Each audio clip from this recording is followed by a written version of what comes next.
and welcome to another episode of Closeted Conversations. And today we are talking about voting since the midterms are coming up, and also we're going to be voting for different propositions and elected officials, which is so important. And so to help me have a conversation about voting, the importance of it, and other things, I invited a friend of mine. Great. So my name is Fiorella, and I have my own video podcast show called the Convo Couch, where we basically talk about the state of politics, and specifically we talk about the elections, we talk about issues that are affecting people that a lot of people don't know about. There's really little education, I think. Right. And so many people don't know where to start, and they just give up because they don't know where to start. So I'm also involved in my community. I'm involved with political organizations like Our Revolution. I'm involved with the homeless organization. There's one in particular fighting for the shelter of homeless women who are domestically abused and sexually abused, called She Does Movement. I'm also working towards Proposition 10, which I'll explain a little bit. So voting is, I have to take a deep breath for that because, it's such a important topic, but also it's a topic that we need to continue having conversations about. So I know probably, and I know it has to me in the past, but sometimes the whole system seems so complicated that it really discourages even me to want to vote, right? So what do you think are some of the basic understandings that people should have about voting? Okay, so about voting, you need to register. That's the first step. You need to register before a set date. What I think would fix that is if you were automatically registered when you were 18. I think that would be an immediate fix. So the first step is to register, and I think you mentioned you have to register when you turn 18, and so I know that some of the ways to register, because a lot of people think that once you register once, that's it. Right. But you can correct me if I'm wrong. You can register at the DMV, you can register at any public services like organizations, but also you can register when you turn 18, or also, what was it? Every time you move, no? Yeah. When you get your license too, they, if you're over that age and let's say you go to a new state, you get a license, they ask you like, hey, do you want to be registered to vote? Right, so you move to a new state, basically when you move anything, right? Exactly. And I think one of the other things that is part of it is checking your registration. You can go online and check your registration. Right. Very easily. You just put in your information. You can make sure you're registered to vote online. They're making it really easy for people, but the thing is, the other side is they need to be motivated to do it. Right. And if they see it's too complicated, or they see that nobody's talking to them about it, they're just not going to do it. Well, to help you all, I'm going to include a link so where you can go and check if you are registered, and also to register, because you can register online as well. And just to clarify, your registration deadline and the voting day are two different dates. I know it sounds kind of maybe funny for some of us because you're like, we know that, but a lot of people out there think that they can register up to the day of voting. Yeah, I believe I think 1 or 2 states might have that, but the majority of states you have to register before. What I did was this thing that kind of went viral on Facebook was I posted breaking news, Kim Kardashian files for divorce, and I posted a link, and people clicked on the link, and it was a link to register to vote. Oh my god, that is so smart. and I worked, and I think it's kind of cool. I think some people think it's funny, and some people are like, oh, okay, but at least it gets people to be like, oh, okay, I get it. I get what you're doing. And it's not so much about tricking, I feel. It's more about maybe, in all fairness, maybe you had something that you had not thought about, in your mind about registering, and so doing that, it kind of makes them, okay, let me think about it now, because it's right there in your face, kind of thing. Well, there's gonna be a link below about Kim Kardashian. Please go ahead and click it. Yeah. Okay. So how do we encourage more people to vote, whether it's for the midterms, for the elections, whichever?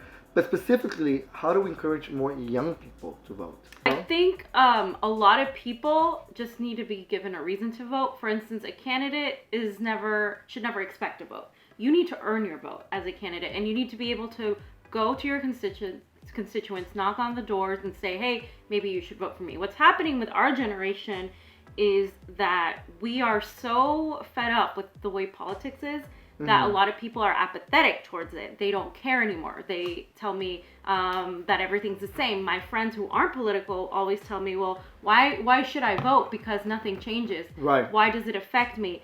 Why does this matter? There isn't enough emphasis put on why you should vote and educating people as to how the whole process is. We have to stop yelling at young people and telling them that it's their fault because they didn't vote.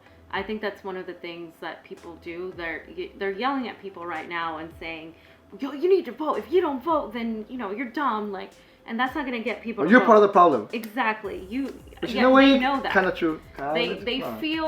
They feel jaded and they feel like nothing is going to change. So you have to get them interested in the candidates and the issues. Make it something that affects them. For instance, rent control.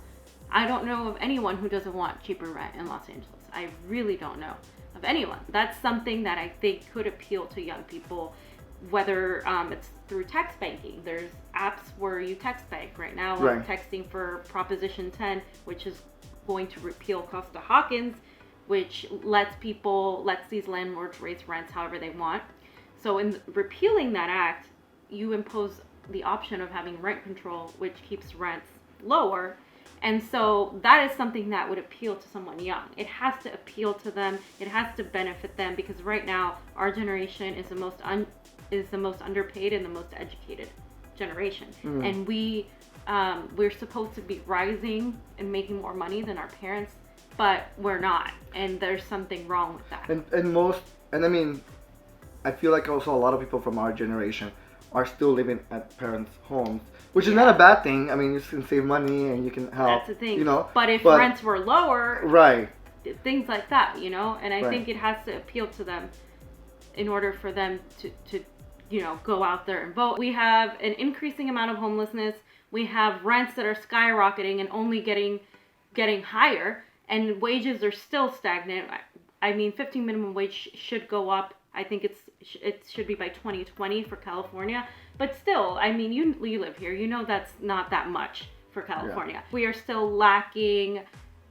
The politicians, the Congress people in power are still not doing enough when it comes to our housing crisis and homelessness. And I think people are starting to realize, like, hey, maybe I should pay attention. And I think the Trump administration has pushed people to be like, hey, maybe we should start paying attention because how the hell did this guy get in here, So it's kind of a bunch of things coming together, making people realize that even if you are in a state like California, you need to vote. Because there are districts here that are Republican, specifically in Orange County. I think it's just a matter of educating people and making it something that affects them, giving them a reason to care. What are some problems or concerns when it comes to voting?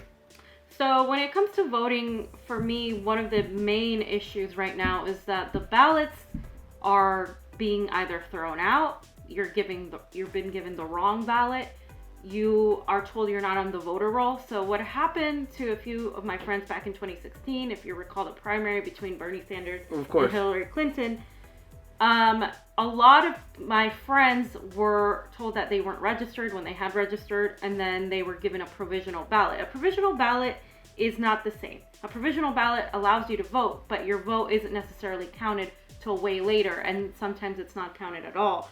So people were told that they were registered under a Republican Party, and so they couldn't vote. People were told they weren't registered. And then in other states like New York, Arizona, Florida, there were a lot of votes that just went missing. People admitted to having thrown ballots in the trash by accident, so to speak.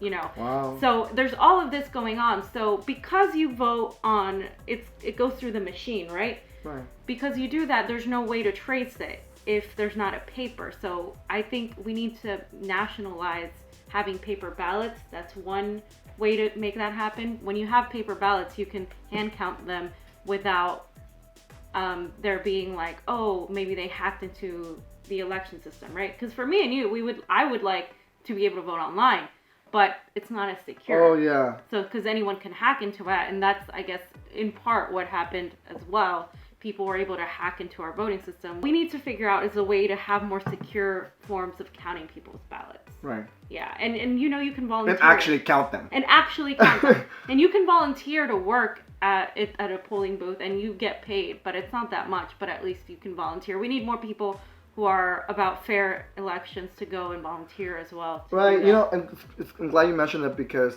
I mean, there's nothing wrong with having, you know, older folks, you know, working the, you know, the stations. Mm-hmm. But I've noticed that a lot of times when I go vote, most of the people who are working are older folks. Yeah. Who sometimes are not familiar with the process. They're just there to just, here's your paper to vote, just vote, you know. Yeah. And sometimes are not able to answer questions. Yeah. Not saying that young people are gonna be better at it, but you know what I mean? I think in general, we all need to be more educated. Another thing I think would help would be to have people sit down and be educated more on voting in schools. So start from the beginning. Because, you know, we learn in high school, we learn government, we learn economics, but we don't really learn, like, how to be the a whole process citizen of, or a voter. Exactly. We don't learn that you can vote via mail, that you get a sample ballot, that you don't just have to vote every 4 years for the president, but the midterms are so important because these people, some of them are there for 8 years. Mm-hmm. Or more, and you need to know the significance of that. People only focus on the presidential election when these people that are near to your community have so much power. And some just are even more important. Exactly. Because they're the ones who are really making decisions for all of us in our communities. Exactly. And they don't necessarily understand. They don't necessarily always have your best interest until you realize that, and then by the time you realize that, you're like, crap. Now we're stuck with them. And so the voter turnout for midterms is super low in comparison to the presidential turnout. And another way to help with voting is to move the date to either a weekend or actually, because some of us work on weekends, make it a national holiday. You mentioned Proposition 10, which is a very important proposition.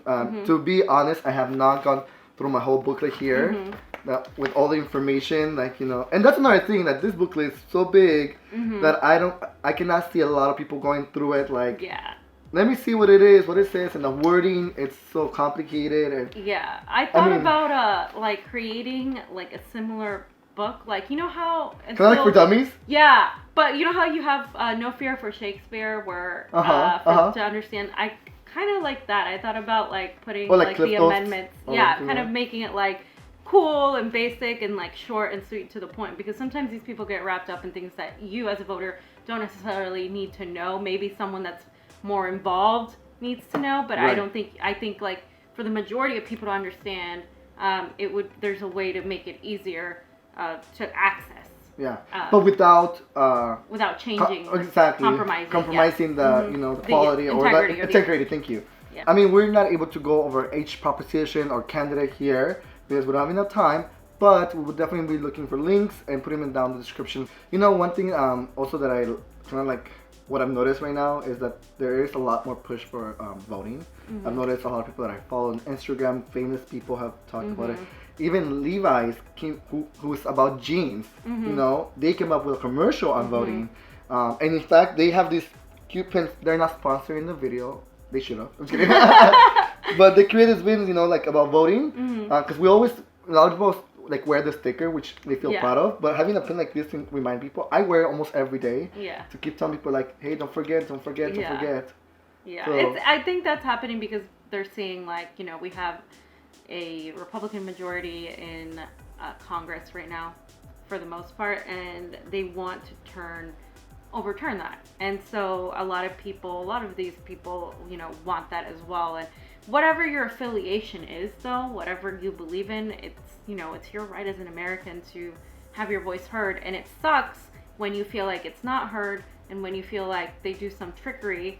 And that's exactly why I'm involved, because I want to make sure that the people that are elected, that the people that get to have this power are not there for the corporations or for just their pocketbooks, that they're there for the people, and people are getting fed up with how everything's turning out nationally.